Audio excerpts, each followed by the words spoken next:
You're talking to the Rolex wearing, diamond ring wearing, kiss stealing, willing dealing, limo jet flying. We Rick flaring on us, flaring on us.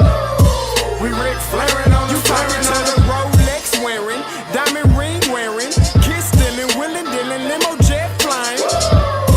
We Rick flaring on us, flaring on us. Yeah, we Rick flaring on us, flaring on us. It's apparent these girls staring. I'm Rick flaring, gold across my chest. I'm fresh to death. I'm Paul Bearing, not at all scary. When I open like Betty Wops and find to these circles that's going in like a carry shot. Woo! I'm going in like a Mary Pop off that Mary Crop at the top flow at the Marriott. So questioning me is like questioning you. See, we the best dressed, so come and get blessed with the crew. Not one but two, different ways to slaughter your crew. Committed tat across the chest, I guess she blessed with the truth. People want to see them checks, representation of proof. Living through my elders trying to resonate to the youth. But ain't nothing to get my flash on. Longevity is heavily embedded in my melanin. Layman terms, I last long.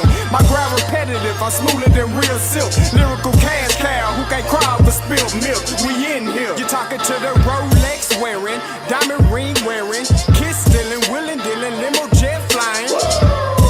We Rick flaring on us, flaring on us.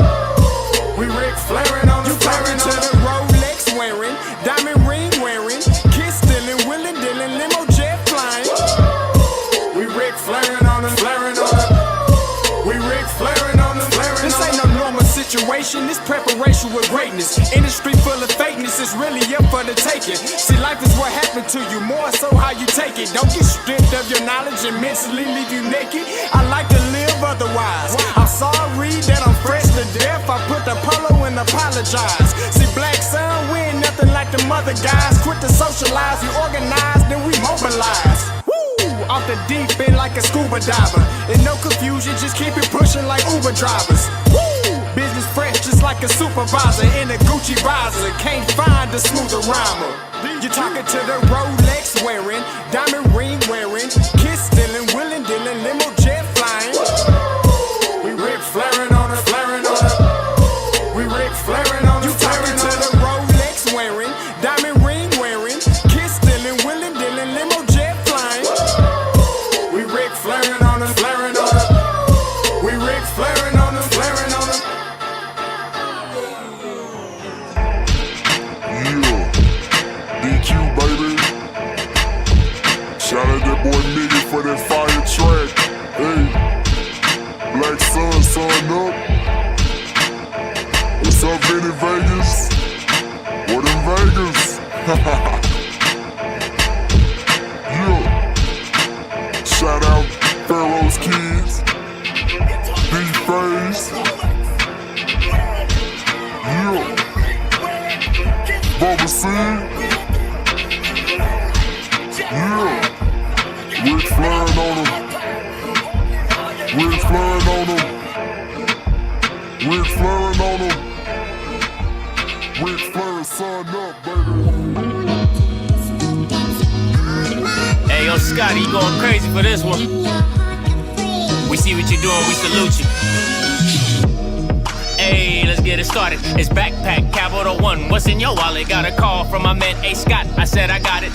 Love that you highlighting all of these black colleges. Try to pay me for doing this. Look, bruh, if you don't get off my line with that foolishness, voice of the swag, pull up where you at. No cap if the Brody is speaking the soft facts. My advice, tune in to every show. Captain Petty, but we know that the sergeant is with the smoke. Speculate, just tell me what is we doing. Get into it, okay, look, I'ma say this and keep it moving. My boy Scotty, man, he offered the least. Black grad, paying college, I'm glad that he called me. Walking, cause we all been taught that talk is cheap. Even primetime knows Scott for the HBCU streets.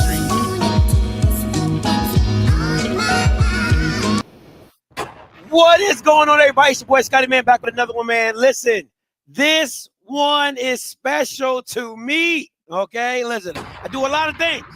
I cover a lot of topics. I talk to a lot of people. But this one, I have the complete honor and the specialty to bring up a family member of mine. Because the lineage is great. But it gets no better than talk to one of your own, man. Listen, without further ado, give it up for Kobe Savage. What's good? What's going on? How is everything going? Man, it's smooth out here. How are you? I'm good, Brody. I'm good, man. Listen, the funny thing is, when I heard you was going to Oregon, I was like, yo, I've been out there. I've been out to Eugene. I like Eugene.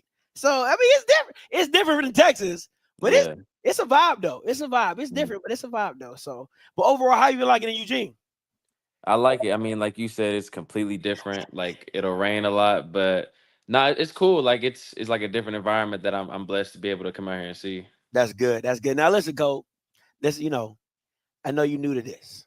Well, how I interview, but I don't like to just jump in anything. I like to do a little start bench cut.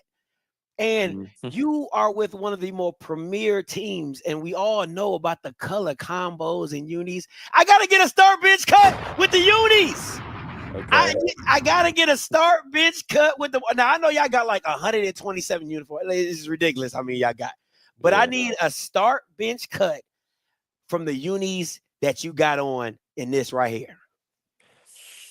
Okay. For cut, I see. I like our all white, but I'm not just like a like. I don't know. I like the white how it looks with this. All right. I'm gonna cut the yellow. I really like the yellow though. I Okay. love the yellow. Okay. But that all white with the mallard like number, I'm a bench that one. Okay. And then my favorite is all black. That all black against Ohio State was crazy. I love that one. No, listen, you talking about a whole that felt like some Dark Knight type stuff. Just Yeah. it was that Jake was different. The vibe, Mhm. the game, and everything, it was next level. But over out of all the uni combos that you've seen, and that I listen, I just can't even imagine what the equipment department looks like. But what Mhm. is one of your favorite color combos that's probably not in here? We probably, you know what I'm saying, but what's one of your favorites? That we wore or just ever that I've That, seen. that you've worn, that you worn. Ooh, that we wore. I probably say I think it was Boise State. We had like the green top with the white bottoms, and then we had like I think it was green accessories. I really liked that because it was just a clean, like old Oregon look. I got it. I got it. Yeah. Let me ask you this: the just the sheer accessories. I mean, like y'all a Nike school. It's like, what does that look like? Just the accessories alone, just on your day, like just getting equipment from the equipment. Like, how does that even? Just walk us through that process of just like what you want. Yeah, so when I first got there, they gave me like a duffel bag full of a whole bunch of like gear, and like just today, like we just got a random hoodie. You'll get like random stuff each week, and then on game day, like they'll open up the equipment room, and it's not even a room; it's like a whole like almost a building itself, and they like basically open shop, and it's a vendor, and you just tell them what all you want. They got double bands, thick bands, quarterback bands, headbands, head tie, everything. It's like a Hibbits, like an Oregon Hibbits in there. It's crazy. Oh man, boy, I bet Ben was just be in heaven, just like whatever accessories, whatever you want to try, new, old, whatever. Hmm. It's crazy. All right, Yeah. let's get to a little quick hitter quitters. Your favorite sports movie? Favorite sports movie, The Longest Yard. I just watched that this week. It ain't Yeah. easy being cheesy. Nah. Okay. All right. What's your biggest pet peeve? Like if somebody does this around you, you like, man, come on, bro. Like, what we doing? My biggest pet peeve, and like it still happens. Like we'll have a meeting, and it's like after practice, like you're not tired, but it's just like a long day. When somebody's smacking right next to me, like I just like bothers me, and I get so mad. Like I'll either move or I'll just tell them like to close their. Even like some people just chew so loud, like with their mouth closed, you can hear it. So I probably say smacking. I hate when people smack. That's fair. That's fair. All right. Your favorite spot to eat in Eugene? Ooh, favorite spot. Now me, I love Little Big Burger. I don't know what it is about Yeah, that place, that Little Big Burger. yeah. Hey, listen, if y'all listening out there, Little Big Burger, come on at your boy. Well, I love Little Big Burger. That thing is different.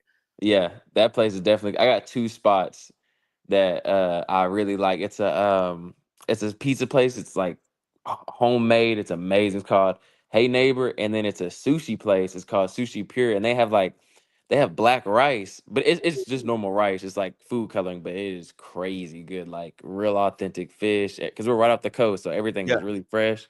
Yeah, I like Sushi Pure a lot. That's nice. I'm not a sushi guy though. I just can't. I don't know what it is about sushi. Now, I know people are like you can get it cooked, and I just never. Yeah. One thing people would never guess about you, Cole. Uh, one thing they would never guess. Like, I say, yeah. I used to be into like I used to watch anime a lot in high school. And I feel like a lot of people don't know that about me. Like me and all my homeboys used to watch it a lot. I mean, I don't watch it too much off. Like I used to watch Dragon Ball Z, like Hey, that kind. I didn't watch like Naruto or nothing, but like yeah. I love Dragon Ball Z growing up.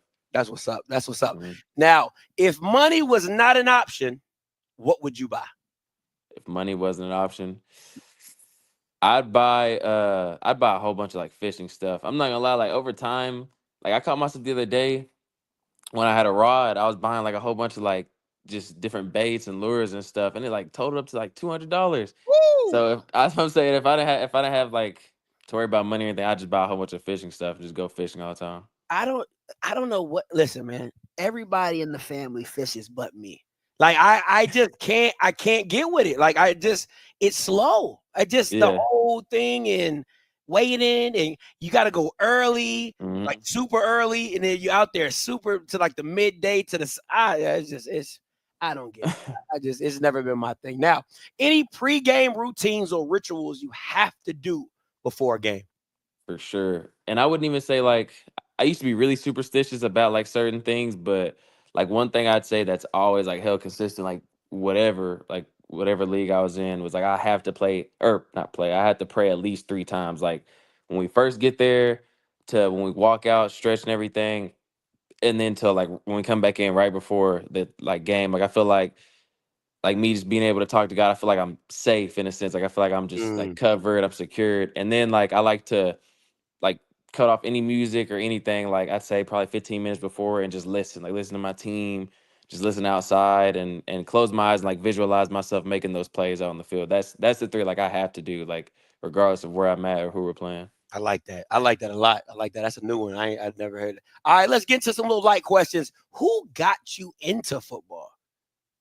So from what I heard, I don't know, like I don't know for sure, but this is what I've heard.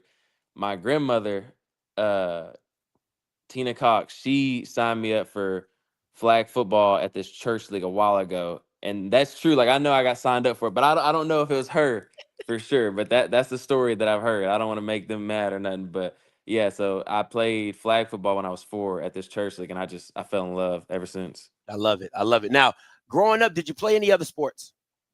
Yes, I played basketball. I really hated basketball. I just played it because my dad liked it, my mom liked it, and baseball. But I was terrified to get hit with the ball. Like I rather in football get hit by O linemen than get hit Hey, by that listen, baseball.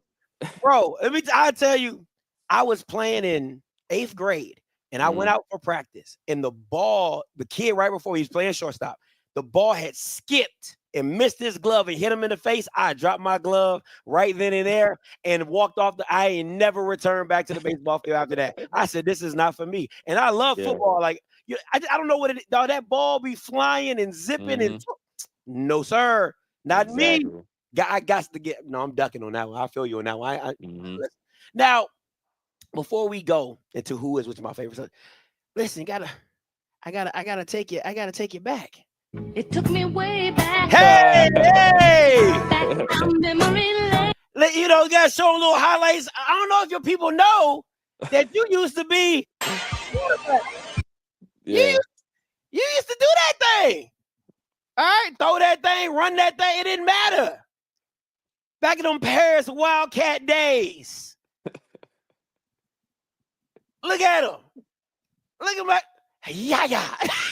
One of them things.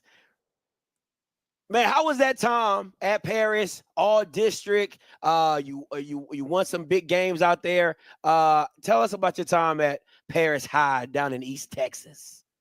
Man, I feel like just some of the greatest times ever. Like nothing compares to. I don't care what anybody says from whatever state. Nothing compares to Texas high school football. Like Listen, I was.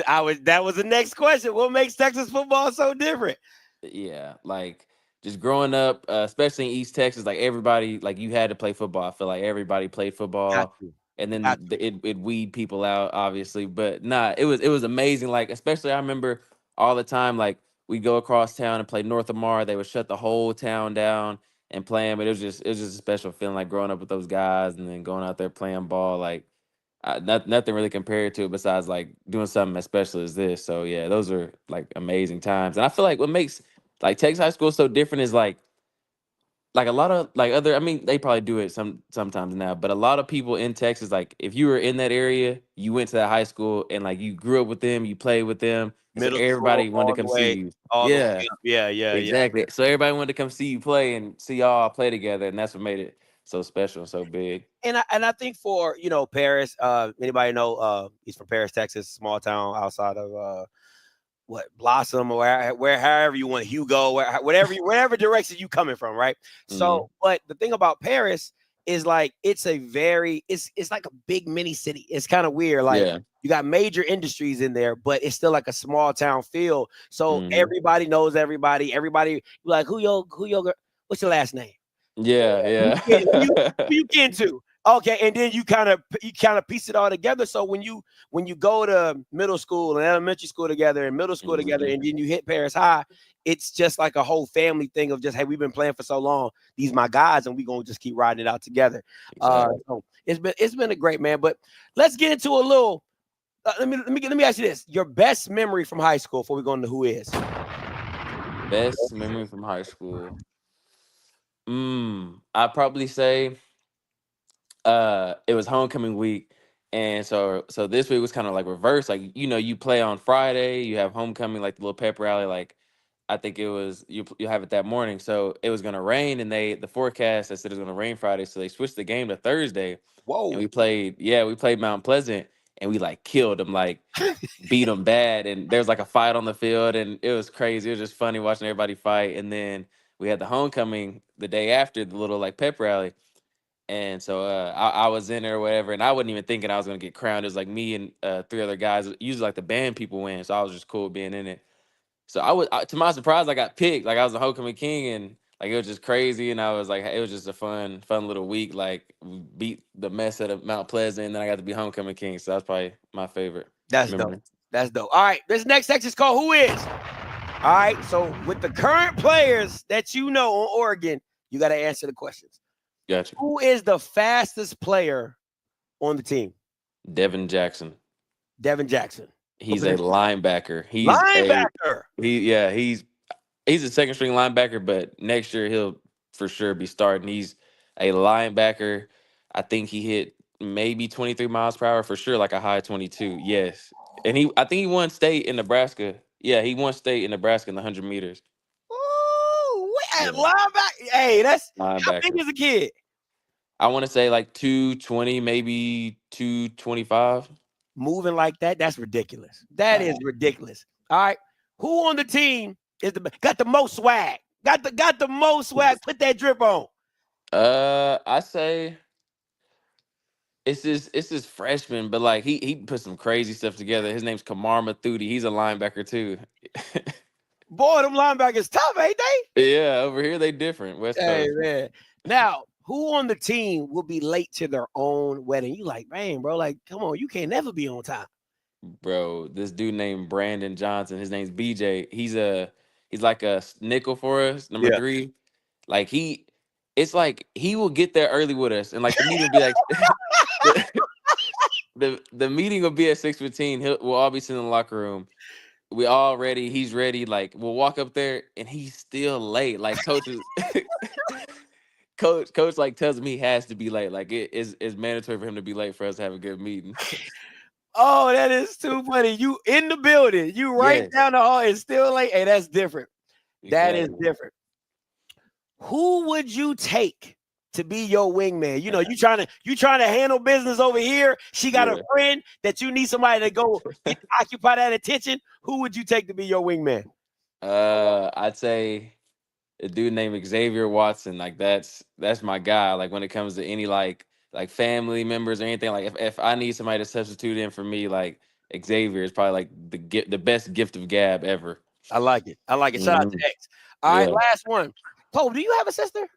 Yeah, little sister. I thought you did. All right, now, if you had an older sister, who on the team would you let her date? It gotta be. Listen, I hate when people Okay. nobody. It gotta Yeah. be a respectable young man Mm-hmm. on the team that you would let if you had an older sister. You're like, hey man, this dude solid. He's solid. Like, Yeah. what you got?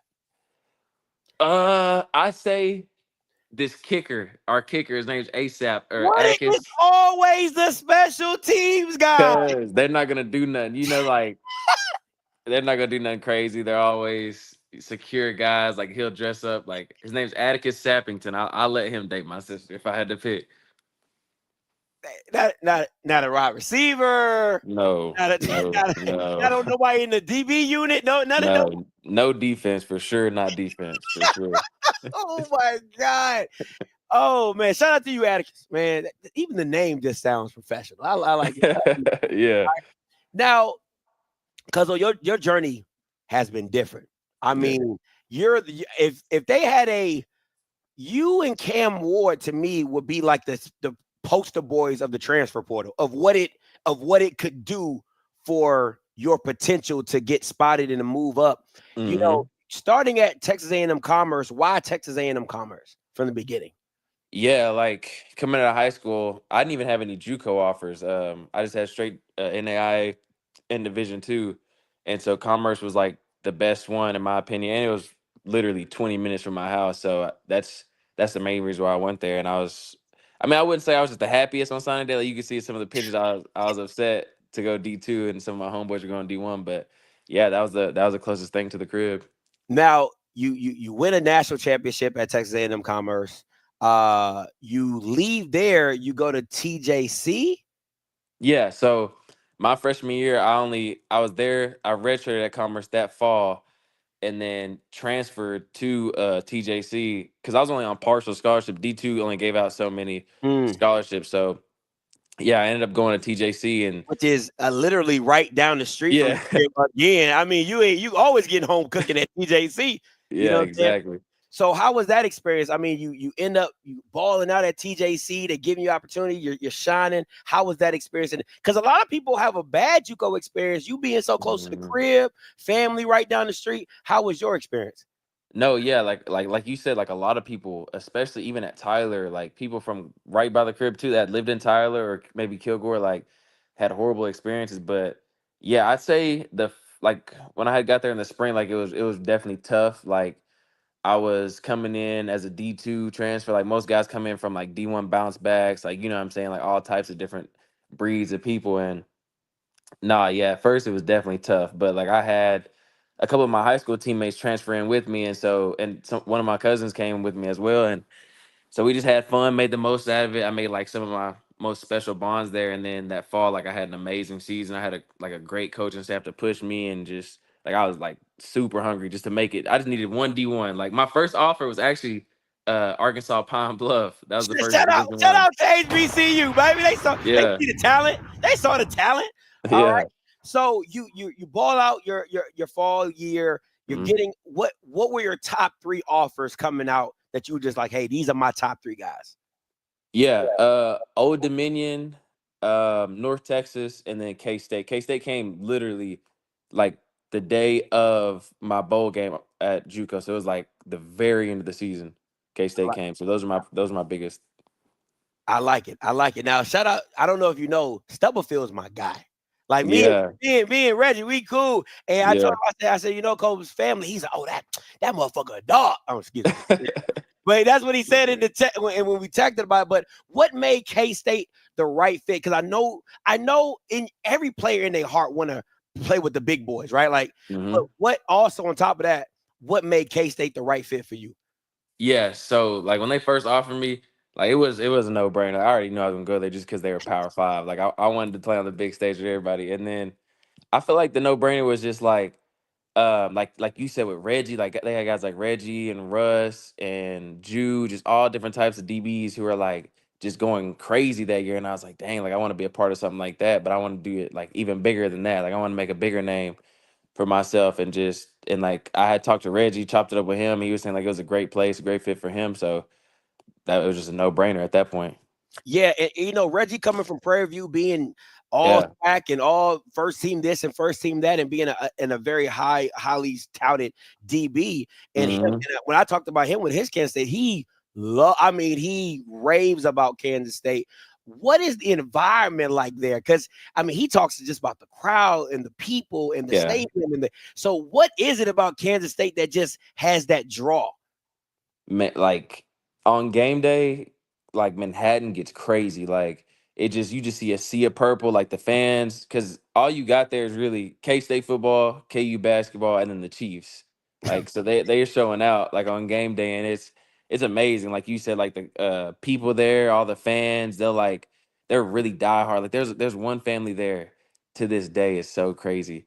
They have a daughter named Manhattan. They have a son named Snyder. Yes, yes, after the coach Bill Snyder, and I want to say is another kid named Willie after the mascot. But I know for sure the daughter and the son. It's crazy. Like That's wild. they die about K State out there. That's what's up. Now, what were your emotions? Your first college Power Four game, you stepping out there. Do you remember it? I mean, who are you Hmm. playing against? Talk about that. Yeah, we were playing South Dakota, and I remember we always prayed before every game, so we'd walk in to the stadium, and I had another homeboy that played junior college ball at Fullerton, and we'd always talked about like just being like being so excited for the first game, and so we were sitting there like hugged up praying, and me and him both just started like bursting. We weren't even in the field yet, and we were already in tears. Like we were just so excited to play and like just thankful for the opportunity. And yeah, that first game I was just trying to kill somebody. Like I just wanted to put my name out there, and yeah, I had a pretty good game. It was just a couple of tackles, but I was just trying to make a name for myself. Now, what any worries when because there's probably some players that are going to watch this that coming from JUCO. What would be your advice to them getting an offer from Power Four, and what type of work goes in to getting to making that roster or getting in, or maybe like looking at the depth chart? I know a lot of players don't Mhm. understand. Yeah. Sometimes it's just full of people. But what would be your advice to a JUCO kid gets offered by a Power Four school? What to get their name on there or to get to where you are starting? I'd say the biggest thing for me, like that I had to realize is like the work like that you got to put in. Like I remember after some game, me and one of my close friends, Justice, he's actually at Kansas State right now. We were at JUCO together. Like we would after games, we would go to any or Planet Fitness because he had a membership, and we would just work out. And then we would stay after, like in the summer after fall camp, we would stay and do DB drills. Even when the lights would cut off and they kick us off the field, like if come especially at a JUCO, like like that's the only way out is for you to work. Like I wanted to leave JUCO knowing that like regardless of whatever I did, like I gave it my all. That way I have no excuse and to whatever is the outcome, like at least I know that I gave it my all. And I say another thing that people don't like probably realize is I spent an hour a day. You could ask Daryl mine. I spent an hour a day DMing every coach. Like me and my girl were talking about the other day, like I told her to quiz me on every Division I school football team, like mascot and logo, because I had it memorized from just DMing those coaches an hour a day, and that helped. Like it could be Charlotte, it could be a FCS. Like I didn't care. I just wanted a The coach to know that opportunity. I was good. Yeah. Yeah. I like that. I like man. Listen, that's some good advice right there. That's some real big time advice. Now, what was your welcome to college moment? Your not JUCO. I want to talk Hmm. about Power Four. Your welcome, and you be like, oh, these boys different. Oh, this different. I say it was our first conference game, 2022. We played OU. They were, I want to say like number 5 or number 6 in the country. It was a night game, the first conference game. Everybody was tweeting about it. Who was it? Trey Young. They had another receiver or another basketball player, number 24, Buddy Hield. Buddy Hill. Yeah, they were all talking about the game, and I remember just coming out there seeing the OUO line, and they had a 6'5" tight end, and then their running back was like he already rushed for 1,000 the season before, and then I seen Dylan and all the receivers and stuff. I'm like, wow, like, and then the stadium just painted in red. I literally could not believe it. And I was like, wow, like these, and they're moving too. It's height and it's moving. Is it a little different? Because I mean, Texas, Oklahoma, it Mhm. was even though I know you're playing for K State, but Yeah. just that people from Texas do not like Oklahoma. So was it a Mhm. little bit like just a little bit of animosity. He's like, man, it's OU. Like, you know what I'm saying? Yeah. You know what I'm saying? Yeah. Oh, you for sure. Like, I was like, nah, we gotta whoop them. Like, regardless, I'm not even playing for Texas. We gotta whoop them. Definitely. I like that. All right. Now, you have your time at K-State, but you're back in the portal. How was that? What did you feel like Kent State had done for you, and why you feel like you had to make the transition to somewhere different?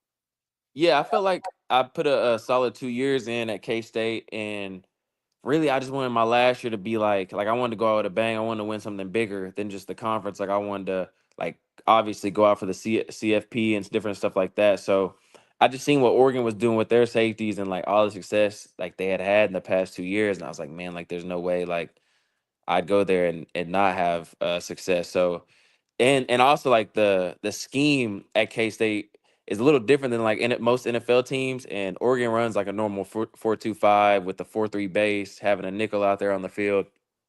So I definitely wanted to go out there and just like showcase that I could be like versatile within this defense, especially on the NFL level. Yeah. Now, any other offers outside of Oregon, or was Oregon just like, hey, I'm trying to get up to Eugene? Yeah, it was crazy. Like I didn't even get the post that I was in the portal. Like the day I did all the paperwork and entered in the computer, like the lady checked off my name, so I was in the portal. Like my Twitter just went crazy. On3 posted me. Everybody just had like I don't even know how people knew. I guess they just kept checking and checking.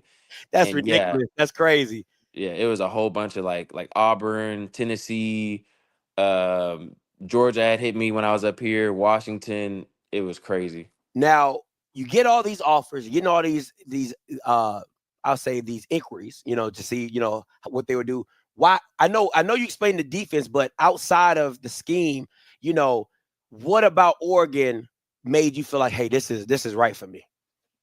It's just like, I mean, it's like growing up, you always had saw like guys like D'Anthony Thomas, Marcus Mariota, like LaMichael James, and it was like I just wanted to be a part of something so special like that. And then, like obviously, like it's Nike you get to get all this gear and stuff, and it's a once in a lifetime opportunity. Like who wouldn't? You know what I'm saying? Who Yeah. wouldn't want to go somewhere and win and look good while you win? So I feel like that those two were the biggest things. And Oregon, like, is a different place. Like it'd be a great place to come out and visit too.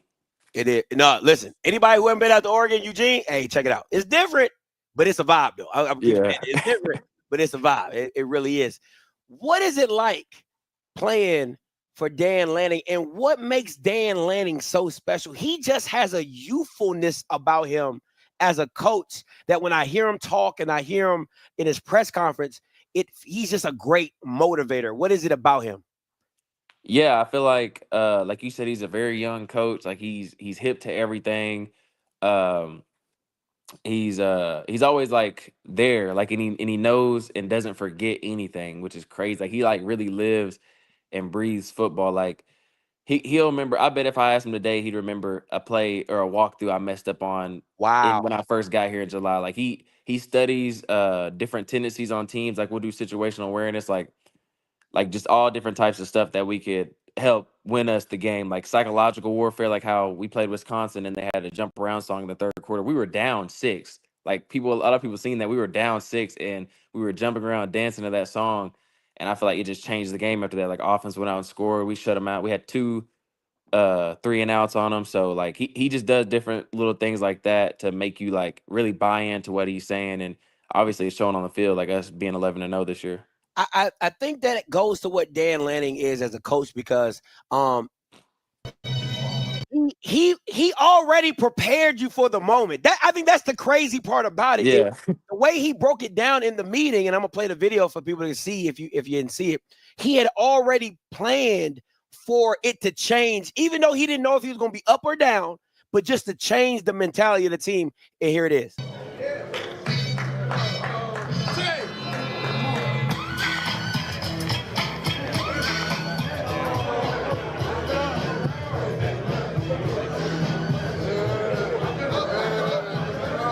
Look at you in the front row. That's what I'm talking about. Straight in the front row. I like it. I like it. Come around. Let's talk through it. They think it will evoke a response from you, right? And they're right.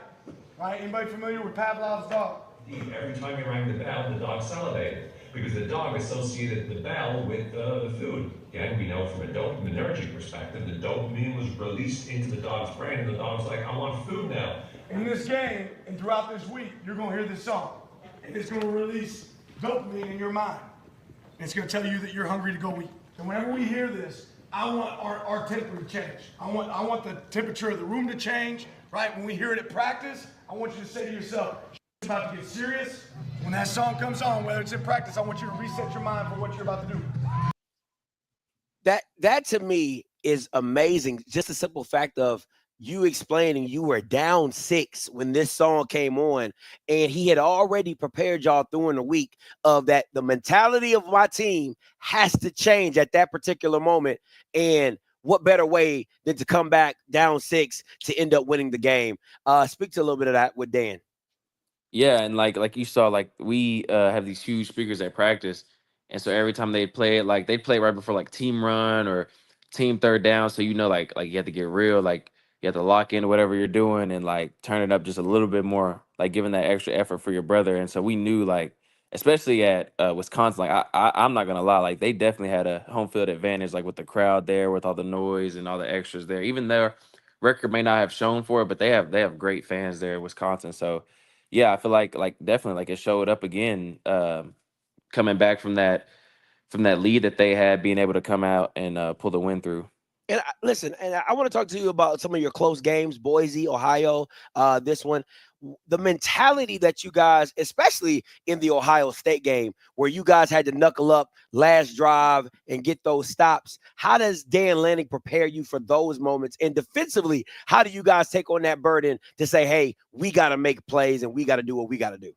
Yeah, Coach Lang's I feel like a really good defensive coach, and like he leans into us more as a defense than most coaches would. Like he provides us with like a lot of like confidence. Like he trusts us to play man almost the whole game, or trusts us that we're gonna be there for him and make sure that we're doing our job. So yeah, like closing out fourth quarters, I feel like we've done a great job. Like especially Ohio State, like that last 2 minute drive was like gut wrenching, just making sure like you having your brothers back, whether it be in cut coverage, dog coverage, whatever it was, like just being able to be there for them. And like I said before, like Coach Lane just being able to trust us, him coming out there with that unwavering faith for us, allowed us to get the job done. I love it. I love it. Now, let's talk a little bit about the stadium. How is the vibe? Now, I never know how to pronounce this. How do I pronounce this? Austin, Autzen, yeah. okay, because I always want to say something different. Now, I've seen the stadium. I've never been in during the game, but just the sheer size. If anybody has, okay, listen, if you've never been to Oregon, how it works is the football stadium is like literally smack dab, and then you on the right hand side is the baseball field, and then you got to drive up, and it's like literally in a residential area. Like it's Yeah. houses. It's real weird. Like it's like houses, small little houses, and then you just see this big old stadium just pop out of nowhere. But what are the vibes at Austin when it's packed and the game is going? Ohio State, you know what I'm saying? Like the Ohio State game. Like, how was the vibes in Austin? It was crazy. Like the whole time, especially whenever the sun went down, like Autzen gets really loud. Like it's kind of a bowl shape too. It only fits like 55,000, but they oversold the game, so it was like 60,000 people there, and everybody's standing up. The sidelines are filled with like a whole bunch of recruits and their families, and all different types of college game day people. Like it was crazy. And actually, like another crazy thing is like Nick Saban just sitting there like at our walkthrough, and like people are surrounding him during our walkthrough before the game is even started. So it's amazing. Like it got up to 127 decibels that game they put out on Woo! Twitter. So yeah, it gets loud for sure, especially on night games. It gets Does loud. it really? Because I know a lot of people who watch it at home. How does it does it truly affect the game? Do you feel like like you said, how Wisconsin really has a home field advantage? Austin has a home field advantage. I mean, you played at Michigan. You've played at these big places. Do they truly like? How do you feel when you walk into a Michigan, the big house, and it's just 100,000 people? What does that feel like for for a normal person? It's crazy. Like you can like for me it might be different for other players, but like for me I can hear it, but I really just feel it more. Like I can feel the crowd like roaring. Like say you get a big hit, like I could just feel the crowd getting loud or whatever. I don't ever like can hear them though too often, but I mean, I definitely feel like it does change the game, especially like we got a lot of false starts. I want to say it was Maryland too. We had a lot of false starts just due to our crowd being too loud and like Mhm. messing up their O line and quarterback's timing. So I definitely think it changes the game. I like it. Now, a lot of people might not know, but you played against a Heisman hopeful, Ashton Gentry. Talk. What makes this kid special? You know, he's very unorthodox. You know, he's staying straight up at the running back position. Is no, you played running back. You know, what I'm saying like those things don't happen. But you know, seeing him up close and personal, you know, going against him, what makes him special as a running back? Yeah, I feel like he's obviously a solid runner, has great ball carrier vision, and I feel like a lot of credit to his O line too. They do a good job of making sure they're in their gaps. I'm sure. I think it's their center or left tackle that's probably going to have a really good draft grade going into the draft this year. But yeah, like he's just a solid runner. He's not really like a shaky runner or anything like that. He just runs pretty hard and like will slip off blockers like that. But yeah, just great ball carrier vision is what I'd say. Not too jukey or too shifty like that, but definitely just really good vision If he see it, he gonna hit it. Got for you. sure. Little side note. Do you like your NCAA rating? Do you feel you need to be a little higher? I mean, I know you just got bumped up to 85 not too recently, you know, up here recently, but you know, you like it, maybe 91, 90. How you feeling about that? Yeah, it's cool. Like I'm just glad to be on there. I'm not gonna lie to you. I'm just happy I'm on there forever. So like whenever I do have children, they get to see that. But no, I'm cool with it. Like it's 85, 83 is cool. I need to update those soon whenever we get to the playoffs. I'm gonna need an update. Yeah, I need now this image, man. Come on, man. They could have done something better. What is this? I don't know. I don't even know who I know that would look like that. I was like, man, what is this? All right. A few more questions, Cole, and we're gonna get you up out of here, man. Toughest place you have played so far. In 2022, when TCU, the first time we played them when they were undefeated at Fort Worth, oh my goodness. Like it was crazy. It was a blackout there. They had that hypno toad thing. And like it was the whole student section was behind us, just throwing like everything out. And the police couldn't even like kick anybody out because it's just a wave of people. Just Like people doing stuff. it was crazy. Like I don't know. That game really like kind of woke me up and was like, wow, like this is the whole Big 12. Like this isn't just OU. It's not just Texas. Like it's everywhere. So Yeah. I say TCU at home in 2022. All right. Now, what is a bye week like for a Power Four player? You know what I'm saying? You're on your bye week. What does that look like? You're going to practice? Are you watching film? Are you going back home? You know what I'm saying? What do you do on your downtime on your bye week? Oh yeah, just really honing in on like the key details like recovery and stuff, like getting a lot of yoga in, getting a lot of like massages and stuff like that in, and then just like doing a lot of self scout on us, seeing like where we flawed at so far in this season, little things that we could fix in our game, and focusing on this next opponent, Washington. I like it. I like it. All right. And last, before we get into this or that, you know, when it's all said and done, and you step away from college football and you step away from playing and you go into the next level, what would you want your teammates to say about you? First, I'd want him to say that like he was a man of faith, definitely like someone who you could lean on towards in their beliefs, especially like mine and my religion. And then secondly, I'd want them to say that I was tough, like resilient, like no matter what came at us or no matter who hit us, like I was always going to be there fighting back with them or in their corner for them. I like that. I like that. Now, I couldn't get the clip, but there was one hit that you put on recently. God, the band was about to go out of bounds. Yeah. Me and my son was watching it. I said, you know, that's your cousin right there. He's like, oh, cool, yeah. So we watching it, and you came down and you hit that Bama out of bounds. I don't know what game that was. I was trying to find a clip, but God, dog, that was nasty. Jesus. I was like, that boy out here hitting. Boy, Yeah. yeah. All right, let's get into a little this or that. All right. City or country? Country. Text message or call? Ooh, it depends, but I say call Okay. Oregon or Texas? Texas, Apple or Android? Apple, West Coast or Texas music? Texas, Whataburger or Eugene's Burgers? Whataburger. You crazy? I love me some good Whataburger. Hey, man. Hey, Cuzzo, this is your time, man. Shout outs to whoever you want to shout out to, and let them know. Shout out to the family. I know they're definitely out here watching right now. Some of them probably just getting off work. Shout out to all my boys from JUCO. Shout out my K-State boys. And shout out my girl. Won't say her name on here, but shout out to her. And yeah, appreciate you for having me. Hey, no, Cole. I appreciate you for coming on, man. Anytime. Listen, man, I hope you guys keep doing your thing. #1 team in the country. Starting safety for Oregon Ducks, man. Please get up for Kobe Savage. Hey, Cuzzo, appreciate you, man. You have a good one. Yes, sir. Appreciate you. Hey, you gotta get me out to Oregon, bro. We gotta Oh, figure, yeah. we I gotta got you. figure that out. I need. I got you. All right. Just let me know. For real. I ain't playing. I'll take a trip. All right, bet. All right, bet. Hey, listen, you already know what it is. #1 team in the country, starting safety, my family, my blood, man. Kobe Savage, man. I appreciate it for having on, guys. Appreciate you guys for tuning in as always. Listen, until next time, you know what I'm gonna do. I'ma holla. God bless.